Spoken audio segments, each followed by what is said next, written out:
Northern Ireland Deputy First Minister Michelle O'Neill said the appearance of the EU's chief Brexit negotiator at the Stormont committee would allow him to see that the DUP do not speak for everyone in the North on Brexit. Mr. Šefčovič appeared before a special sitting of an Assembly committee on Monday to field questions on the Northern Ireland Johnson Protocol and to update MLAs over a possible ban on chilled meat products from Britain being sold in the North. The prohibition on chilled meats is one controversial element of the Johnson Protocol, which has created a series of economic barriers on Irish sea trade and is opposed by unionists. A short time after Mr. Šefčovič's appearance, Ms. O'Neill from Sinn Féin answered Executive Office questions and was quizzed about the protocol. Ulster Unionist MLA Steve Aiken said, "What does she think? With less than 48 hours to go, is it either helpful or respectful to the people of Northern Ireland that the European Union has still to allow the movement of chilled meat products coming within our country?" Ms. O'Neill said, "I welcome the fact that the Commission Vice President Maroš Šefčovič is meeting with MLAs.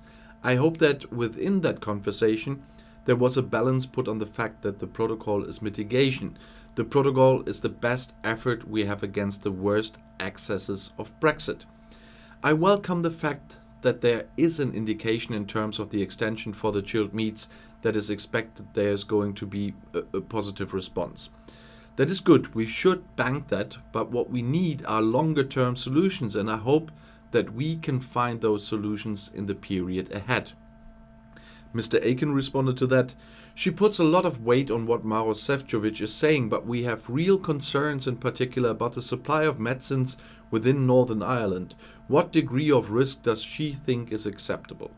And Ms. O'Neill said, "On the issue of medicines, I believe the EU have shared proposals in terms of resolving the issue of supply of medicines. So let's hope there's a resolution on that issue also.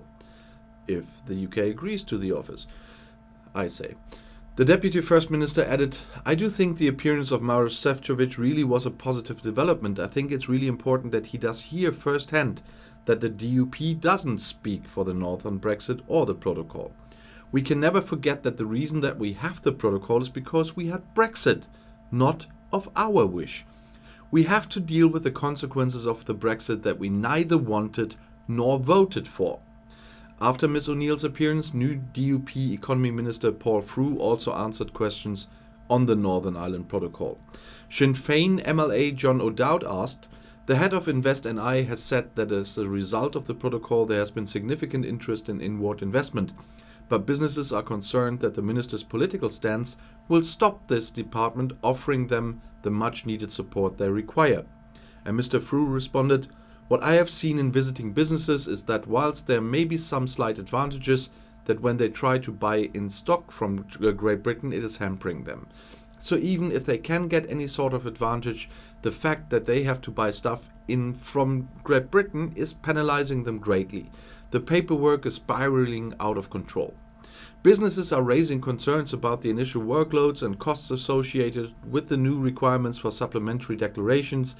These are complex in nature, and I am concerned about the impact this is having on already struggling businesses across Northern Ireland.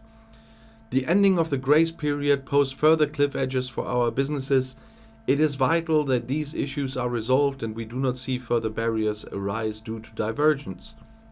It is the imposition of the protocol that is doing so much damage to our businesses and our trade, especially between Great Britain and Northern Ireland, which is hurting businesses incredibly no matter where they sell into." Well, that's not true. Northern Ireland Irish businesses can easily sell into Ireland and with that into the EU. And that's the point of the whole thing. And besides the fact that he was completely ignoring the question that was asked by the Sinn Féin MLA, he was even not telling the truth. It is easier for Northern Irish companies to sell into Ireland than it is for any other part of the UK. And there is no big paperwork or anything. That only goes when you want to sell to the rest of the EU. But there is not much paperwork there because they are still part of the customs union in case of goods, not services or anything. And